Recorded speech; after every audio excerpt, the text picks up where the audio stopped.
I have two different walking pads here. They're both pretty unique in their own ways, so I want to go over what makes these unique. Both of these treadmills are made by FUNMILY, I guess that's their name, and both of them were sent to me so I could test them out and make this video. So let's go ahead and turn them both on.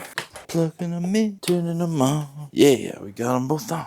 Both of these walking pads are great for a stand-up desk setup. So if you're working from home, you want to get a little bit movement in because you're sitting all day, both of these will work great. But let's talk about this one for just a second. Let me go ahead and turn it on. There's a play pause button. So a countdown from 3, 2, 1. So it starts out at its slowest speed, which is 0.6 miles an hour. Now what makes this walking pad unique? For one, it's crazy inexpensive. This is probably one of the least expensive walking pads you will see on Amazon, but it still works really well. One of the really nice features about this walking pad is it has a mode button. So you can press the mode button and set a goal for yourself, like 30 minutes or 25 calories or 5 miles or something like that. So you program the goal, press play, and then it will go up to the point where you hit your goal, and then it will automatically turn off. What makes that really nice is it's just a very measurable thing that you can do. So say one day you want to go 1 mile, then the next day you go 1.5 miles, and you can keep on increasing that and setting goals for yourself. This one has a countdown from 5 seconds, and it also starts at 0.6 miles an hour. So obviously one thing that's different with this is that it's at an incline. So it's going to work out your legs a little bit more. It's going to take a little bit more energy. But at this slow speed, one thing that I've noticed is because I weigh a lot, and when I step down, it kind of does this little hiccup thing because I'm stepping on it faster than the belt's actually going. So if you're around the same size as me, a lower speed doesn't really work on this. I find that you have to get about to 1 to 1.5 miles an hour to where it stops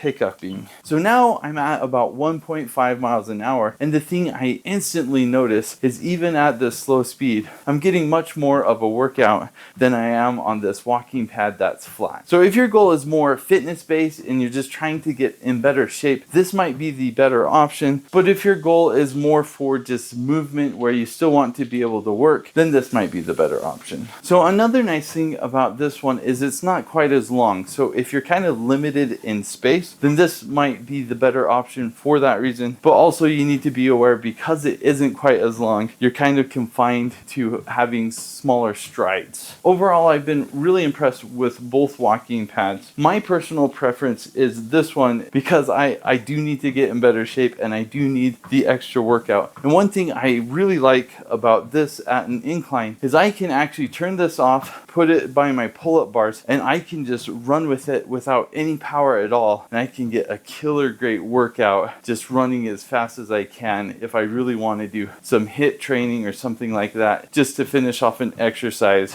It's a great way to get a leg workout and some extra cardio. Either way, both are great options. I hope this video helped. Thanks for watching.